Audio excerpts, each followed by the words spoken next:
Joie de vous retrouver, mes frères bien-aimés.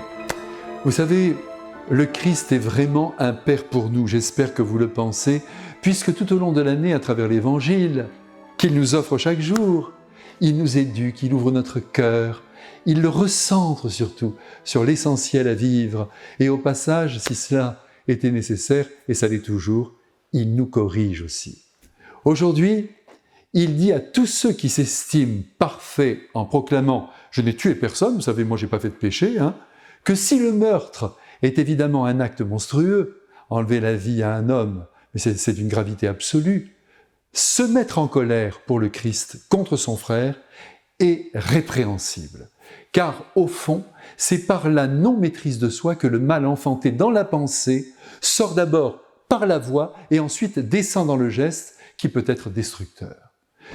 Eh bien, ceci bien en place, il faut ajouter que la possibilité de la colère est offerte à l'homme pour être utilisée à des fins positives.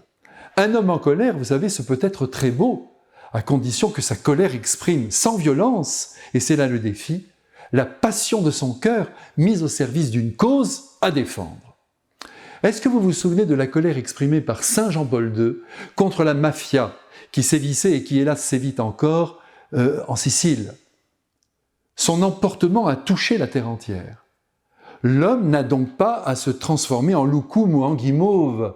Vous et moi, nous devons faire face à ce qui nous semble destructeur pour l'humain, la voix haute, si cela s'impose. Mais attention, je le redis, la colère n'est pas à confondre avec la violence. Hier, d'ailleurs, dans le métro, j'ai assisté à une bagarre épouvantable entre deux jeunes, les coups de poing pleuvaient, le sang giclait partout, et autour d'eux, c'était le règne de la peur.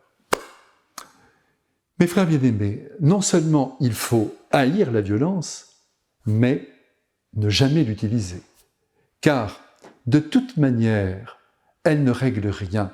Elle engendre la haine et produit la vengeance.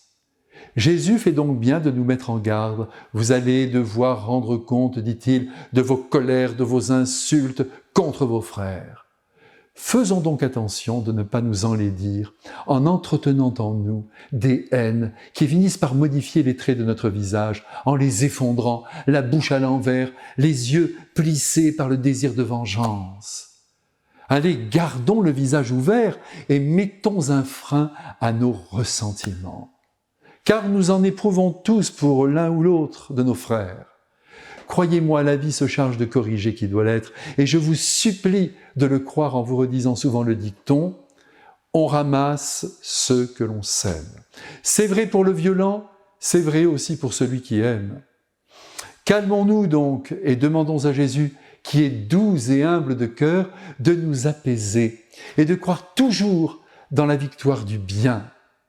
Et n'écoutez pas ceux qui vous disent de frapper dans votre oreiller pour vous calmer. Attention, on entend ça partout. Cela n'est pas bon. Si vous faites ça, vous vous enfermez dans la colère, vous l'entretenez et elle ne sortira pas de votre esprit. Il faut au contraire s'intérioriser, se remettre devant le Christ consolateur et pourquoi pas, si cela est possible, et ce serait l'idéal, d'aller rencontrer la personne qui nous a blessés, qui nous a fait du mal, pour lui dire en face ce que nous ressentons, et il se peut alors que sous le feu du pardon offert, une prise de conscience soit possible de la part du coupable, et qui sait, une réconciliation pourrait même se produire.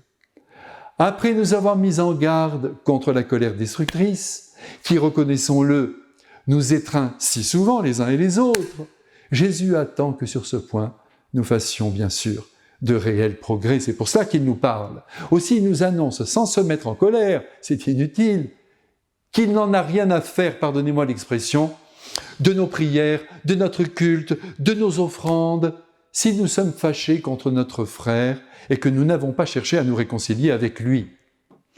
Commence par régler cette dissension, dit le Christ, et après, tu viendras près de l'autel déposer ton offrande et participer même à l'Eucharistie. Allons jusque-là. C'est dire que le Christ regarde la qualité de notre amour, la qualité de notre cœur, et plus précisément, je le dis mieux, l'envahissement de l'amour dans notre voix, dans notre geste, avant de considérer nos prières. Oui, ça c'est secondaire. Allez, mes frères bien-aimés, c'est difficile ce que je vous dis là, mais ne nous décourageons pas et donnons un beau coup à la colère. Je vous embrasse et vous bénis avec douceur. Amen.